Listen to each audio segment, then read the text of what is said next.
Hello guys, welcome on your YouTube channel Competitive. Question often confused in examination hall series. इस series को हमने जब चलाया तो इसका हमारा मोटो है कि when the aspirants or student or the competitor try the question, attempt the question at the time of the examination, there have some minute confusion in their mind. ऐसा नहीं कि उसकी तैयारी कंप्लीट नहीं है, उसकी तैयारी कंप्लीट है, लेकिन कुछ एक ऐसे पॉइंट होते हैं जहाँ पर सडनली वो कॉन्सेप्ट नहीं आ पाते। तो ऐसे ही क्वेश्चंस को ट्रैक करता है कॉम्पिटिटिव आईटी चैनल और ऐसे क्वेश्चन को विश्लेषण और सिंथेसाइज और इसको वेल डिजाइन और फ्रेम करता है। इस तरह से जिस्ट और क्रक्स ऑफ द एनसीईआरटी हम देते हैं हाई क्वालिटी इन कॉन्स्टिट्यूशन को। भारतीय संवैधानिक व्यवस्था एवं राजनीतिक परिप्रेक्ष्य में हम यहाँ पे वर्क कर रहे हैं और लगभग हमने कई लेक्चर्स दे दिए। आप इस लेक्चर्स का लाभ जरूर लें। अगर आप इस चैनल पर नए हैं तो कृपया इस चैनल को सब्सक्राइब कर दें, लाइक कर दें, शेयर कर दें।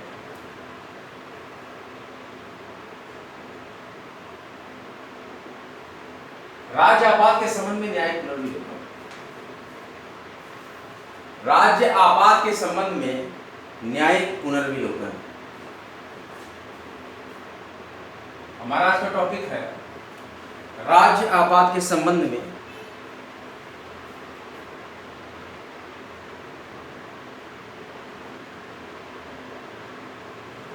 न्यायिक पुनर्विलोकन।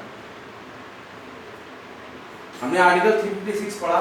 अब आज का हमारा मुख्य टॉपिक है। देखिए, एक नई समाचार आपको बताने जा रहा हूं, क्योंकि most awaited vacancy for the Rajasthan state, Rajasthan subordinate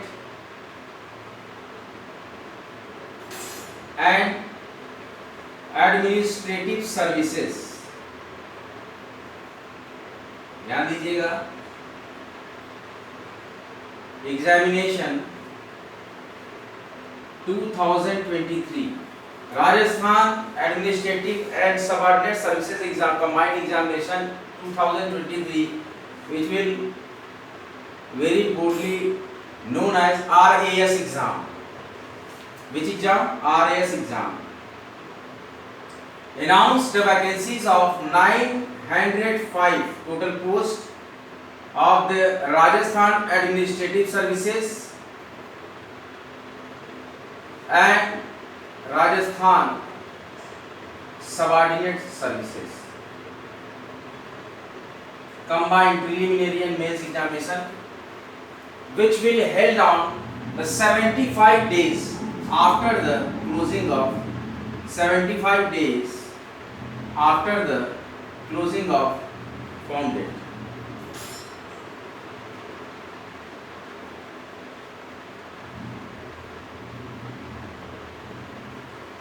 Forms are live.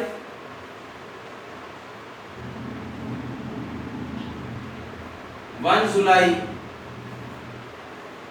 to 31st July.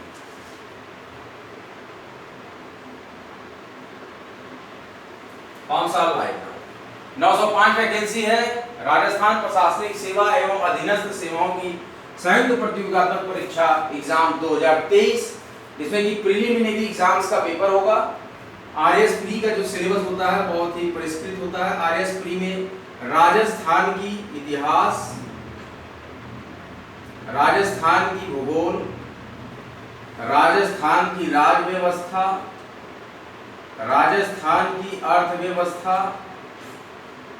Rajasthan के संस्कृति एवं इसके बाद से बाद जो भी आप किसी भी स्टेट पीसीएस में जीके तैयार करते हैं वो जीके का पोर्शन, उसके बाद general science and information technology से संबंधित प्रश्न होते हैं और करंट अफेयर्स होते हैं, मेंटल एबिलिटी होती है, मैथमेटिक्स होती है, इस तरह से और रीजनिंग, इस तरह से कई पोर्शन में आरएस प्री का एग्जाम होता है, जिसमें कि कुछ नए परिवर्तन भी 2 टॉपिक जोड़े गए हैं। तो इस तरीके से राजस्थान की ब्रीफ हिस्ट्री भी आप पढ़ेंगे। अच्छी किताबें लेके आप राजस्थान की ब्रीफ हिस्ट्री पढ़ सकते हैं। राजस्थान, पैनोरमा, लक्ष्य, तक्ष, कई तरह की किताबें मैं जानता हूँ जो कि राजस्थान के जीके के लिए, और राय की बुक आती है। तो इस तरह से कई हमने कंपनी बता दी आपको जो कि वहाँ पे अच्छी बुकों में आती है, और भी पता कर लीजिएगा, और भी अच्छे प्रकाशन की बुकें आती होंगी। इसके बाद मूमल की आती है करंट अफेयर, मूमल ही करंट अफेयर आती है राजस्थान से संबंधित और भारत से संबंधित, जो कि अच्छी किताबें सीरीज होती हैं, को बराबर हर महीने पढ़ते रहिएगा। इस तरह से राजस्थान पीसीएस एग्जाम के फॉर्म्स लाइव हो गए हैं, जो कि आप उसमें एसएसओ आईडी बनाएंगे। राजस्थान एग्जामिनेशन पोर्टल होता है, उस पर एसएसओ आईडी बनाई जाती है। उसके बाद आप एसएसओ आईडी बनाने के बाद लॉगिन करके स्वयं सेवी फॉर्म भर सकते हैं। पेमेंट के सारे ऑप्शंस एक्सेप्ट होते हैं, पेटीएम गूगल पे सब कुछ लिया जाता है आरएस के फॉर्म में। बहुत इजीली आप भर लेंगे, लगभग 350 रुपये फीस होती है। उसके बाद आपका जो भी पोर्टल पे पेमेंट चार्ज लगे 20-25 रुपये, तो 400 के अंदर आप ये फॉर्म भर लेते हैं। अभी आप प्रीवियस ईयर पेपर भी यहाँ से डाउनलोड कर सकते हैं, या तो आप उत्कर्ष कोचिंग की वेबसाइट से प्रीवियस पेपर आरएस के डाउनलोड कर लीजिए, या तो आरपीएससी की वेबसाइट से भी डायरेक्ट आप आरएस के पुराने पेपर 2018 के 2021 के डाउनलोड कर सकते हैं। इजीली गूगल पे कहीं से भी आपको मिल जाएगा ये पेपर। तो आज का हमारा टॉपिक है आई पॉलिटी इन कॉन्स्टिट्यूशन में राज्य आपात के संबंध में न्याय पुनर्विलेखन, जुडिशियल रिव्यू। लेकिन ये इमरजेंसी के केस होगा। सबसे पहला पॉइंट हमारे पास है 38वें संविधान संशोधन, 38वें संविधान संशोधन अधिनियम 1975, संशोधन अधिनियम 1975 के द्वारा आपात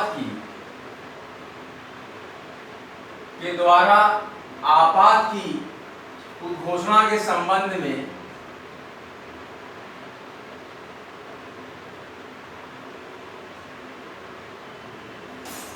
अड़तीसवें संविधान संशोधन अधिनियम 1975 के द्वारा आपात की उद्घोषणा के संबंध में राष्ट्रपति का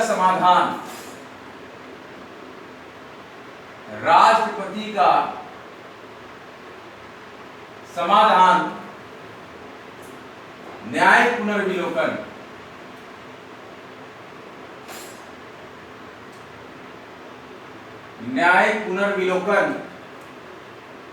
का विषय नहीं माना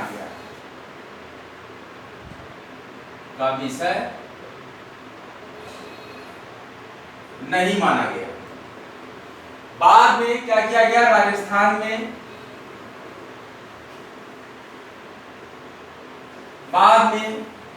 राजस्थान राज्य बनाम भारत संघ 1977, भारत संघ 1977 के बाद में सुप्रीम कोर्ट ने क्या किया, मामले में सुप्रीम कोर्ट की पीठ ने माना, क्या एक्सेप्ट किया, यदि राष्ट्रपति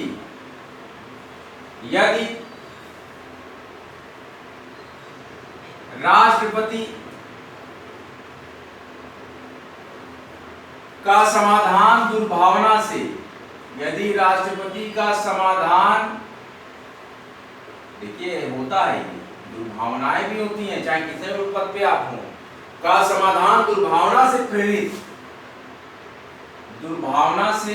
प्रेरित और वह का मतलब होता है और तार्किक, मतलब तर्क नहीं था लेकिन तब भी आपने लगा दिया वहां पर, अतार्किक हो तो, अगर ऐसा हो तो न्यायिक पुनर्विलोकन, जुडिशियल रिव्यू किया जाएगा, न्यायिक पुनर्विलोकन संभव है, न्यायिक पुनर्विलोकन संभव है। देखिए राज्य आपात के संबंध में न्यायिक पुनर्विलोकन का हम जो कॉन्सेप्ट लाते हैं, the emergency of state at related to the judicial review. एक जुडिशियल रिव्यू में बहुत ही इंपॉर्टेंट चीजें होती है। जब 38वें संविधान संशोधन अधिनियम 1975 के द्वारा आपात की उद्घोषणा के संबंध में राष्ट्रपति का समाधान न्यायिक पुनर्विलोकन का विषय नहीं माना गया, कि नहीं हम राष्ट्रपति के समाधान का मतलब कि राष्ट्रपति को ऐसा लगता है कि इस राज्य में राष्ट्रपति शासन लगा देना चाहिए, या राज्यपाल अनुमोदित करके अगर एक विषय दे कि अमुक राज्य में ऐसी स्थितियां पैदा हो गई जो कि हम उसको कंट्रोल नहीं कर सकते और सभी नागरिकों के मूलाधिकार का पूरी तरीके से हनन किया जा रहा है। लेकिन आप ये जानते हैं कि हर तरह के मूलाधिकार का हनन करने के बाद भी आर्टिकल 21 में जो मूलाधिकार है उनका हनन नहीं किया जा सकता। खैर, ये तो क्लियर इंफॉर्मेशन हो गई। लेकिन ये हुआ क्या कि राष्ट्रपति का समाधान न्यायिक पुनर्विवेचन का विषय नहीं माना गया और बाद में राजस्थान राज्य वर्सेस भारत संघ 1970 के मामले में सुप्रीम कोर्ट की पीठ ने मान लिया कि यदि राष्ट्रपति का समाधान दुर्भावना से प्रेरित और अतार्किक होता है तो न्यायिक पुनर्विवेचन संभव है। राष्ट्रपति भी इस तरीके का कार्य अगर करते हैं, कौन? अगर राष्ट्रपति इस तरीके का कार्य करते हैं कि वह दुर्भावना से प्रेरित होकर और बिना किसी तर्क के हो तो इस केस में सुप्रीम कोर्ट संज्ञान लेकर न्यायिक पुनर्विलोकन को संभव कर दिया। सन 1977 के जो केस थे, Rajasthan, state of Rajasthan versus union of India 1977, ये यहां पर ब्रीफली एक्सप्लेन किया गया। और 44वें संविधान संशोधन, कौन सा संविधान संशोधन? 44वें संविधान संशोधन 1978 द्वारा, 44वें संविधान संशोधन 1978 द्वारा राष्ट्रपति का समाधान, राष्ट्रपति का समाधान न्यायिक पुनर्विलोकन,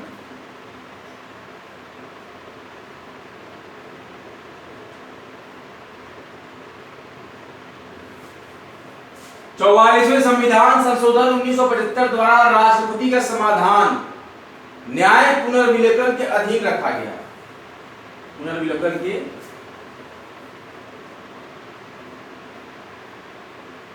अधीन रखा गया।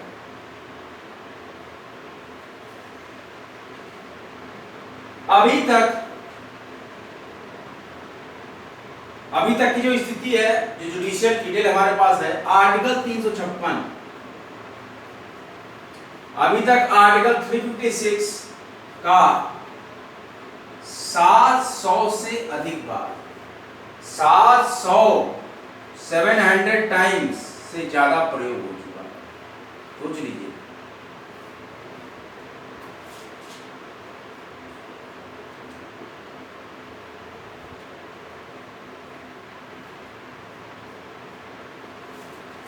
अब तक आर्टिकल 356 का मोर देन 700 टाइम्स प्रयोग हो चुका है। राज्य आपात के संबंध में न्यायिक पुनर्विलोकन बहुत इंपॉर्टेंट टॉपिक है। आप लोग अपनी नोटबुक निकालिए, मैं पूरा एकदम ब्रीफ रिवीजन करा देता हूं।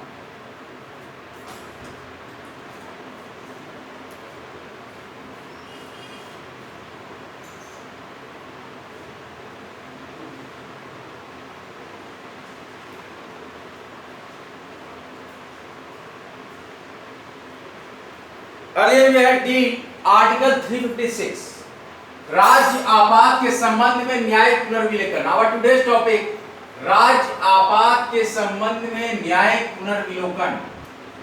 What do you mean by न्यायिक पुनर्विलोकन? It is the judicial review related to the state emergency. संविधान के 38वें संविधान संशोधन अधिनियम 1975 के द्वारा आपात की घोषणा के संबंध में राष्ट्रपति का समाधान न्यायिक पुनर्विलोकन का विषय नहीं माना गया।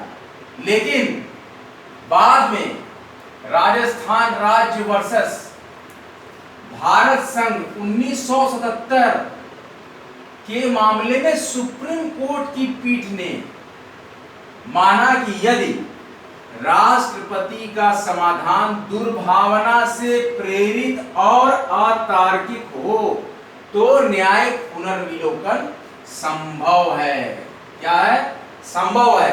44 कॉन्स्टिट्यूशनल अमेंडमेंट 1978 के द्वारा राष्ट्रपति का समाधान न्यायिक पुनर्विलोकन के अधीन रखा गया है। ध्यान रखिए 44वां संविधान संशोधन 1978 के द्वारा राष्ट्रपति का समाधान न्यायिक पुनर्विलोकन के अंतर्गत रख दिया गया है। अभी तक आर्टिकल 356 का 700 टाइम से ज्यादा बार यूज किया जा चुका है। बहुत ही बड़ी संख्या है। अभी तक आर्टिकल 356 का हम 700 से अधिक बार प्रयोग कर चुके हैं। हमारा आज का विषय है राज्य आपात के संबंध में न्यायिक पुनर्विलोकन। आई होप यू ऑल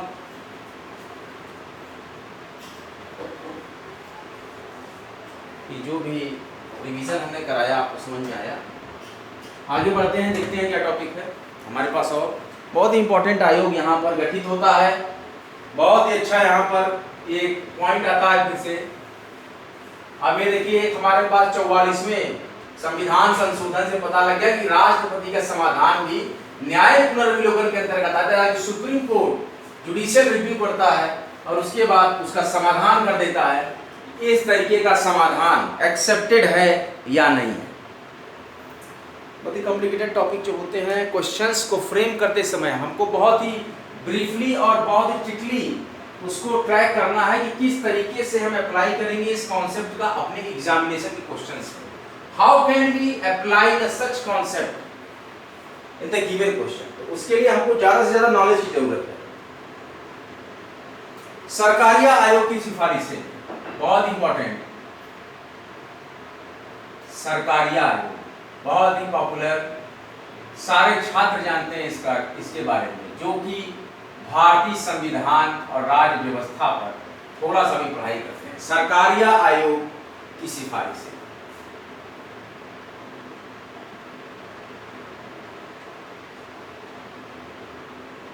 बहुत ही सुंदर टॉपिक है। सरकारिया आयोग की सिफारिशें। सरकारिया आयोग की सिफारिशें 1983 में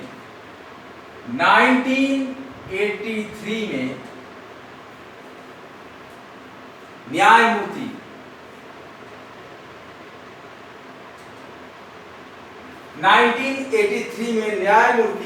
R.S. सरकारिया की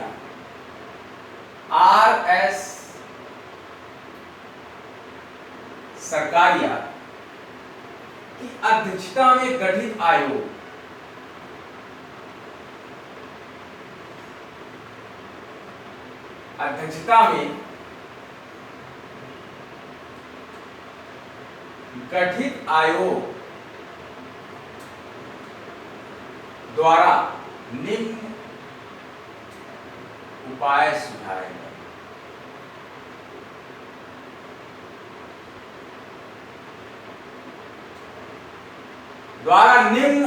सुझाए गए। भारतीय संविधान के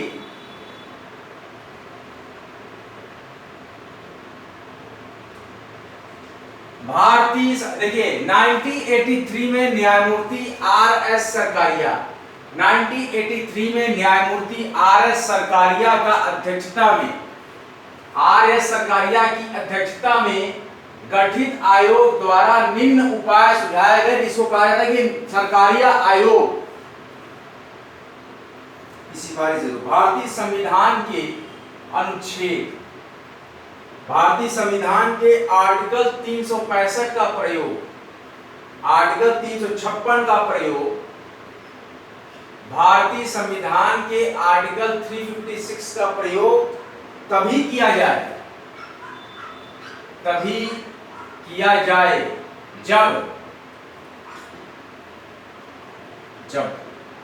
जब राज्य के पास, भारतीय संविधान के आर्टिकल 356 का प्रयोग तभी किया जाए जब राज्य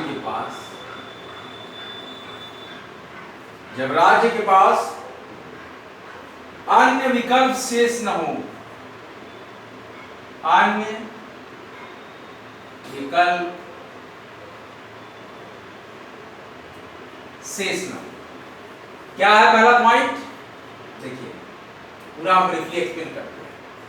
सरकारिया आयोग की सिफारिशें 1983 में न्यायमूर्ति R.S. सरकारिया की अध्यक्षता में गठित आयोग द्वारा निम्नलिखित उपाय सुझाए गए।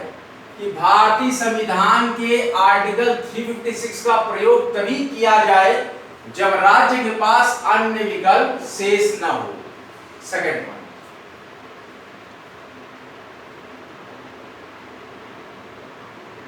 इस अनुच्छेद, इस आर्टिकल के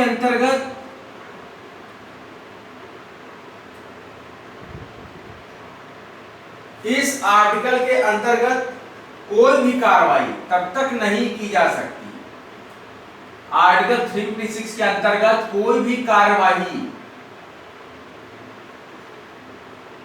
तब तक नहीं की जानी चाहिए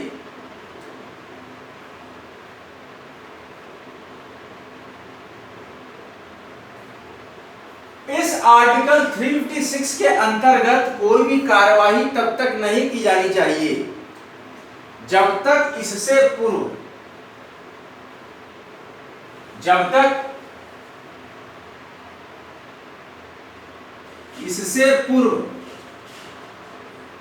राज्य को चेतावनी न दी गई।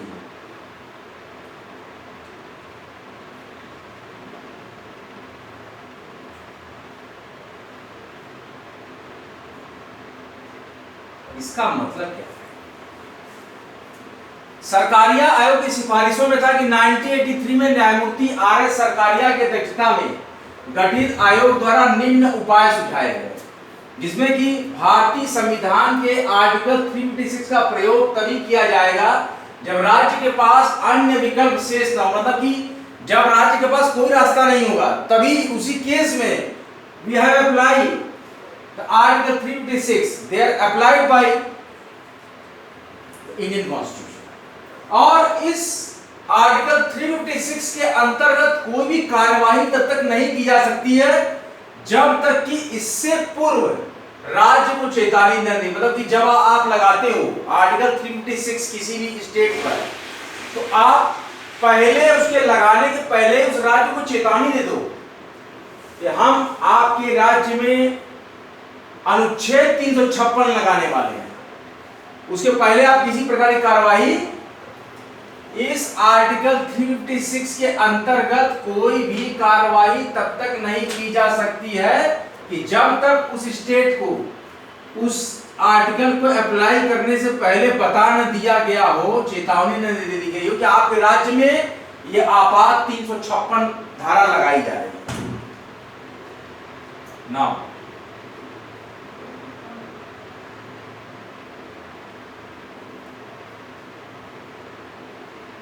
अगर बाह्य आक्रमण,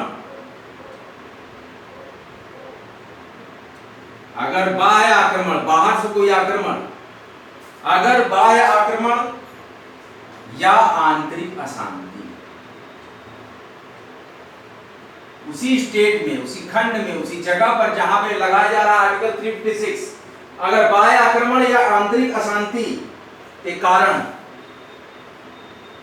अगर बाह्य आक्रमण या आंतरिक अशांति के कारण राज्य प्रशासन कार्य करने में असमर्थ, राज्य प्रशासन कार्य करने में असमर्थ हो गया हो,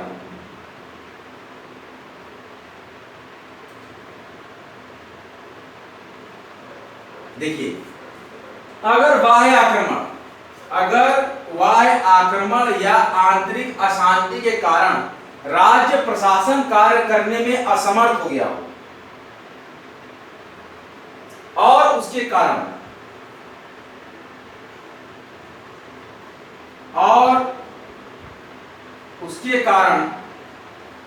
राज्य में संवैधानिक तंत्र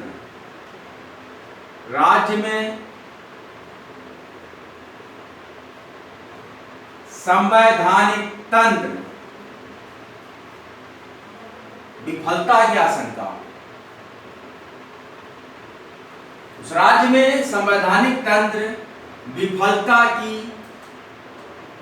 आशंका हो कि हमारा संवैधानिक तंत्र फेल हो जाएगा, अगर बाह्य आक्रमण या आंतरिक अशांति के कारण राज्य प्रशासन कार्य करने में असमर्थ हो गया हो और उसके कारण राज्य में संवैधानिक तंत्र की विफलता की आशंका हो, तो केंद्र सरकार को, तो केंद्र सरकार को article 355, which article clearly mentions that अगर बाह्य आक्रमण या आंतरिक अशांति के कारण राज्य प्रशासन कार्य करने में असमर्थ हो गया हो और उसके कारण राज्य में संवैधानिक तंत्र विफलता की आशंका हो, तो केंद्र सरकार को आर्टिकल 355 के तहत अपने दायित्वों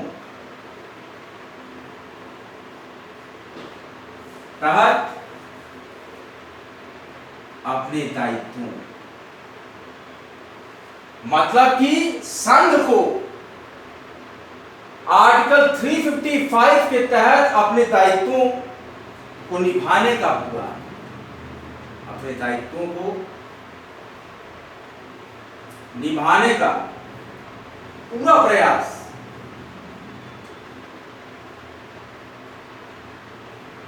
अगर बाह्य आक्रमण या आंतरिक अशांति के कारण राज्य प्रशासन कार्य करने में असमर्थ हो गया हो और उसके कारण राज्यों में संवैधानिक तंत्र विफलता की आशंका हो, तो केंद्र सरकार को आर्टिकल 355 के तहत अपने दायित्वों को निभाने का पूरा प्रयास करना चाहिए।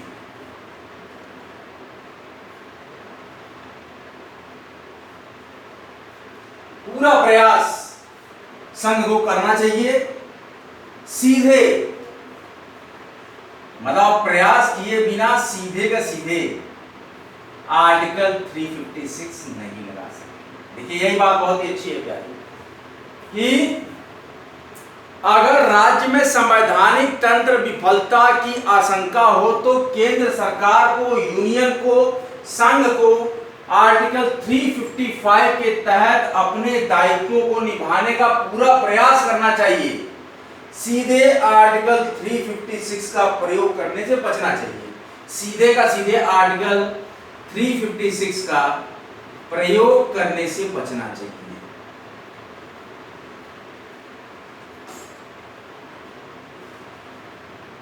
मैक्सिमम सारी कंडीशंस को देखते हुए सबसे ज्यादा वो अवधि क्या है, प्रश्न है मेरा। सभी शिक्षार्थियों से मेरा एक प्रश्न है जो मैंने कल पढ़ाया था लेक्चर।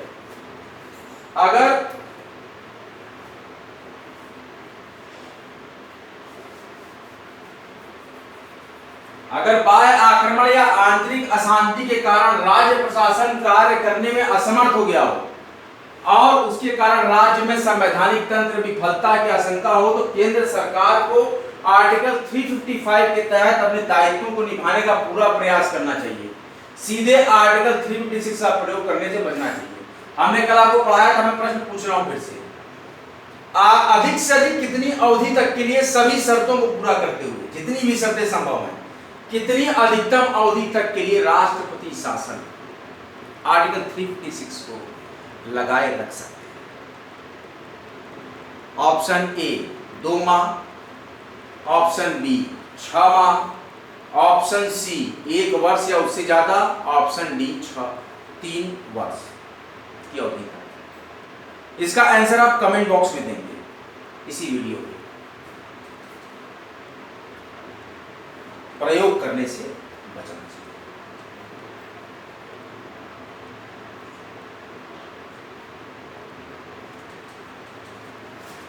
बहुत ही अच्छा ये टॉपिक हमने आज पढ़ा है। सरकारिया आयोग की सिफारिश है। 1983 में न्यायमूर्ति आर.एस. सरकारिया की अध्यक्षता में गठित आयोग द्वारा निम्न उपाय सुझाए। भारतीय संविधान के आर्टिकल 356 का प्रयोग तभी किया जाए जब राज्य के पास अन्य विकल्प शेष न हो। आर्टिकल 356 के अंतर्गत कोई भी कार्यवाही तब तक नहीं की जानी चाहिए जब तक इससे पूर्व राज्य को चेतावनी न दी गई।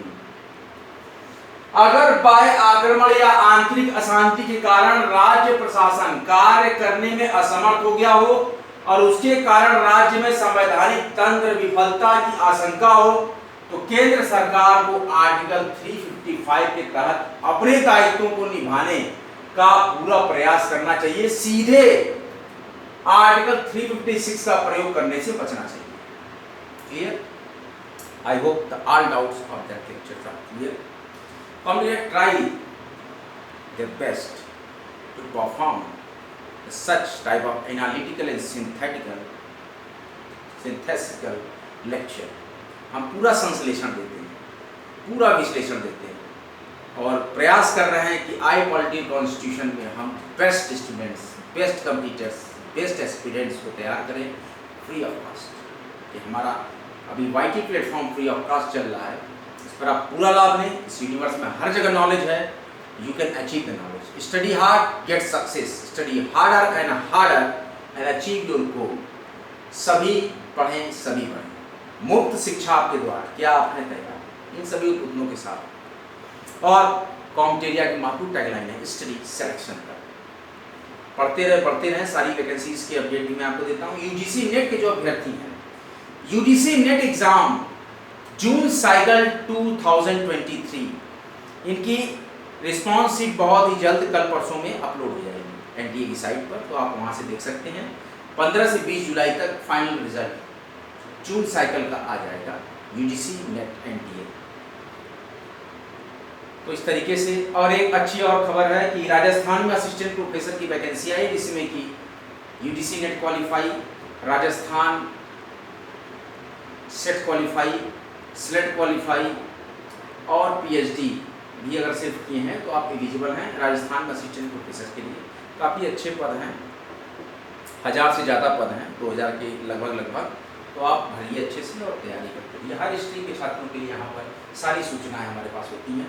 आज का लेक्चर आपको कैसा लगा लिखिएगा, कमेंट बॉक्स में कमेंट कीजिए। जो क्वेश्चन मैंने पूछा है उसका आंसर आपने कमेंट करना है, और वीडियो अच्छा लगे वीडियो को लाइक करना है, शेयर करना है, और कॉम्टेरिया यूट्यूब चैनल को सब्सक्राइब करना है। आज का लेक्चर यहीं तक, अगला लेक्चर लेकर आपके समक्ष बहुत ही जल्द प्रस्तुत होंगे। तब तक के लिए जय हिंद, जय भारत। कॉम्टेरिया वाईटी चैनल को सब्सक्राइब कीजिए, वीडियो को लाइक कीजिए, शेयर कीजिए। स्टडी सिलेक्शन तक। जय हिंद, जय भारत।